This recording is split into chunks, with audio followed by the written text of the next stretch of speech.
All right, let's talk real numbers. When you think about financial freedom, what's the first number that pops into your head? $1 million? Maybe a solid six-figure salary? Well, what if I told you the number that truly changes the game, the one that actually separates people who build wealth from those just stuck treading water, is way, way smaller? We're going to break down exactly why. So what is that real tipping point? It's not some secret investment trick or winning the lottery. Nope. It's a specific financial milestone that, once you cross it, it feels like the entire rule book just gets rewritten. And honestly, most people don't even realize it's there. That number is $20,000. Yeah, 20 grand. This is that first major hurdle where building wealth stops feeling like this impossible uphill slog and starts to feel like you've actually got some real momentum.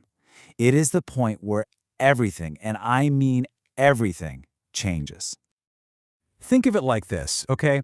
Saving that first $20,000 is like pushing a giant boulder up a really steep hill. It's just a grind. It's painful. It's slow. Every inch is a battle. But once you hit that peak, something incredible happens. That boulder starts to roll down the other side, and all of a sudden gravity starts working for you instead of against you.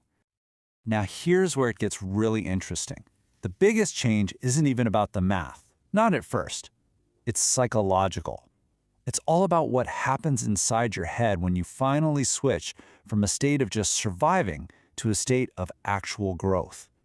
See, when you've got little or no savings, your brain is literally in survival mode.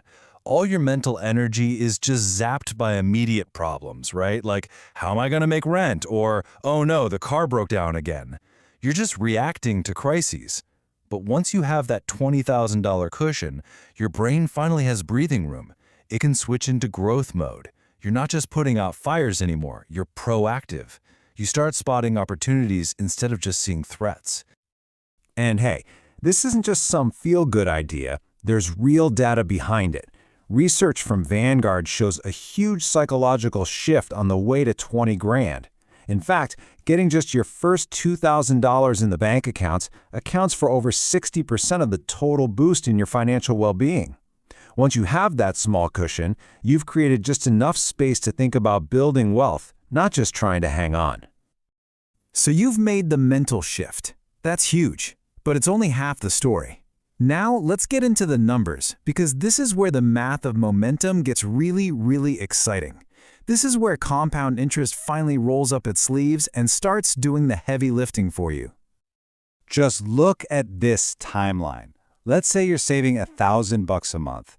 Getting to that first $20,000, it takes about 19 months. It's a grind. But look what happens next.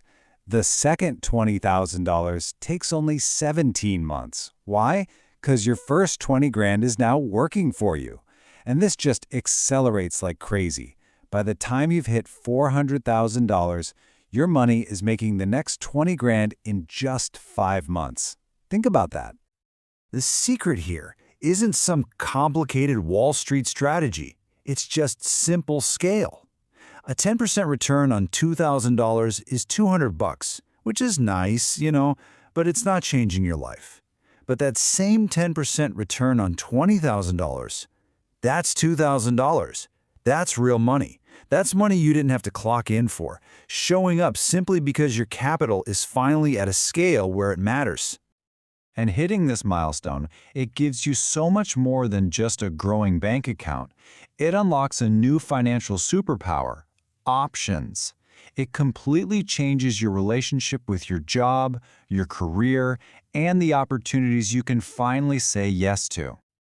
This is what a lot of people call walking away money. And it's exactly what it sounds like. It's the security of knowing deep down that you could walk out of your job tomorrow and be totally fine for months while you figure things out. You're not trapped anymore. And that shifts the entire power dynamic from desperation to a position of strength. And the wildest part is, you often don't even have to use it. Just knowing you have that safety net changes how you carry yourself. You become more confident. You're a little more assertive. You finally ask for that raise you know you deserve. You volunteer for the bigger projects. And guess what? People notice that. and it leads to better assignments, more recognition, and yeah, more money. Your focus completely shifts too. You can finally stop agonizing over these tiny, irrelevant decisions like whether to buy the $3 coffee or if the generic cereal is worth it. All that mental energy is freed up to focus on the big things that actually move the needle, like your housing costs, how to maximize your income, and dialing in your investment strategy. You know that saying, money goes to money? Well, this is why. It's not some big conspiracy. It's just that having capital gives you options. That friend's business idea that sounded kind of interesting? That great deal on a rental property down the street? Those opportunities were always there, but now you actually have the ability to act on them. Okay, but listen up. This is so important because this is where so many people get it totally wrong. After all that hard work to build their first $20,000, they fall into this super common, super destructive trap. You have got to protect this foundation. Here's the trap, plain and simple. You hit the goal. You feel amazing. You feel proud. And you tell yourself, I've earned a big reward. So you take that money you bled for and you immediately blow it on a new car, a fancy trip, or a down payment on something you can't really afford. You have to fight that urge with everything you've got. That $20,000 is not a bonus. It is not a prize. It is the seed. It is the foundation. It is the launch pad that your entire financial future is going to be built on. Let's look at the true cost here. That $30,000 car, it doesn't just cost you 30 grand. When you factor in what that money could have become, it's really costing you the $200,000 plus it could have grown into over 20 years. All of a sudden, driving a reliable used car feels less like a sacrifice and more like a brilliant strategic move, doesn't it? So the next time you're facing a big financial choice, don't just ask, can I afford the monthly payment? Ask yourself this one simple question instead. What is this really costing me an opportunity? Because asking that question and having the foundation to act on the answer, that will change everything for you.